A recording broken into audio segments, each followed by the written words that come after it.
why it's that way.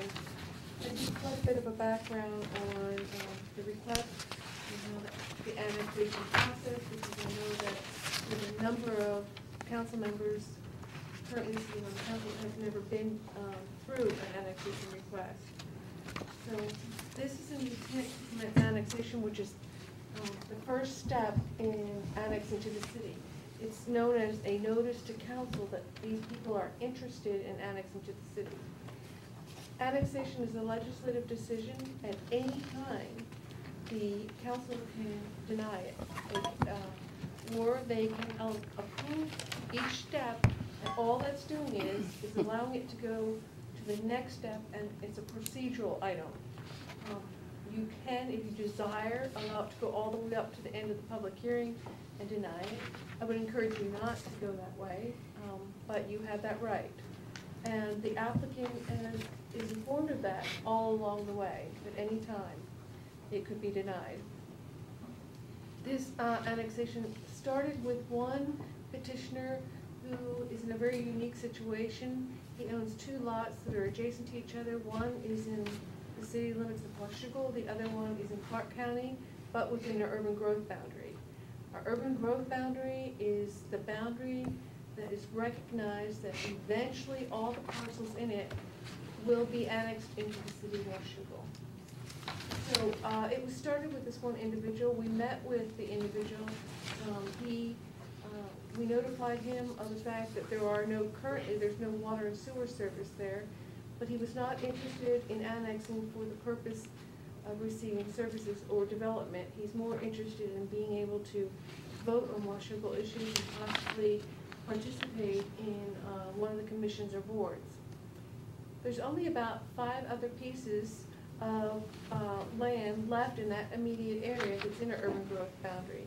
And one of the premises and philosophies, and it's also identified in our annexation policies here at the city, is to be efficient, but also to create a logical and orderly boundary. In other words, expand in an orderly manner. So rather than each one of these individual property owners coming forward over the next couple of years individually to annex, we decided to meet with them and see what their level of interest was. We did have a meeting, and those that could not attend, one was on Prudhoe Bay in Alaska, on the North Slope. We communicated through email, and they all have different levels of interest. The next step in the process is, if the city of council will accept the intent, what you'll be doing is accepting the intent, and you'll authorize an actual petition to be circulated. That petition, to be sufficient, has to contain signatures that represent 60% of the valuation of the area. It's very likely that will occur, because the one property owner who started this has an assessed valuation of $585,000, so he's almost to the 60% valuation of the area. So I wanted to explain to you that Exhibit A is the area in yellow is the property that the initiators desired to come in. But if you look to the west, there's a dot on that property as well, and that's his other lot. The dotted red line is the boundary of the urban growth boundary. And on Exhibit B, you can see that the blue outline property is the original initiator of petition, and the red area is what staff is recommending that you also include. So my recommendation to you will be to accept the intent with a modified boundary and authorize the circulation of an annexation petition. Joanne, modified boundary meaning the red and the blue. Correct. So then the issue of the water sewer service in the area, Exhibit D, explains that pretty well. That it's not currently available, however, it could be available if they chose to extend it and they chose to pay for all the upgrades in the area. And Trevor could answer any questions you have about that. But they will receive immediately upon annexation fire protection, police protection, animal control, and of course the ability to participate in Washougal government. close is this to the gorge? That butt up against it? No. This is in the northeastern area of the city, south of W Street. You go up 49, 57th. thank you. It's directly north of 57th and P. Yes, thank you, Trevor, it's that area right there.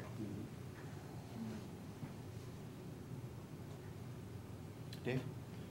First of all, thank you very much for your initiative in preparing this and the work you've done with the residents. I went out and took a look at this property. It strikes me as a beautiful area. The people that are asking that this be annexed are going to be subject to the uniform or the growth management area restrictions. And for them, the two that come to my mind are the 7,700 square foot lots and 10 feet between houses. However, can I mention that the city of Washougal is the only city I'm aware of that does not require you to divide your property into 7,500 square foot lots just because that's what you're zoned. We chose not to have that. So these people could, and individuals are not mandated to develop their property at all. They could choose to live on it just like it is now. Okay, and that was my issue was, how do they regard that? And it sounds like it's not an issue. It's not, I have not heard that issue. Most of the time when people are ready to develop, they sell it to a developer, and of course the developer is going to want to be able to develop 7,500 square foot lots. But they are subject to growth management now because they're in Clark County. And Clark County is a growth management county.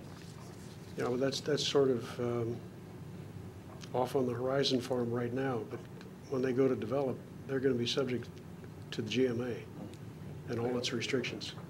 Okay, thank you. Yeah, no, I have to say that the most people that come into the city are interested in being in the city because they can develop to those standards rather than county standards. Other questions? Joanne, I know when you mentioned that there were other property holders in here, 5 or 6 property holders, and you said they had varying degrees of interest. Were there any that were adamantly opposed? No. Okay. Oh, sorry, thanks. I have a question about the valuation. Is there a home on the property? Yes. Okay, that would make a difference. I was doing some comparisons, with the other street addresses and property owners, and it just wasn't adding up, so it is developed. So, actually, there is some benefit there to fire and police. Oh, yeah. Huge. Yeah, okay. Huge. Not just so that he can run for an elected office or vote or whatever he wants to do, or they want to do. It's the Carols, you say? Yeah. Jennifer, there's times, so we've met with others that it's not the answer to everything, but if they have a county police officer has to respond, Right. it can be Yeah. a significant Days. amount of time. Mhm. And so sometimes Yeah. we hear that as well, that we'd like to annex to the city because we'd like to get, if we need somebody here, we can get them within 5 minutes. It doesn't happen in the county unless the guy happens to be in the area. So there are some issues like that, and there's no question there's some issues out there that they're setting themselves up to develop someday, but it doesn't indicate that here. John? His house right now is outside the boundary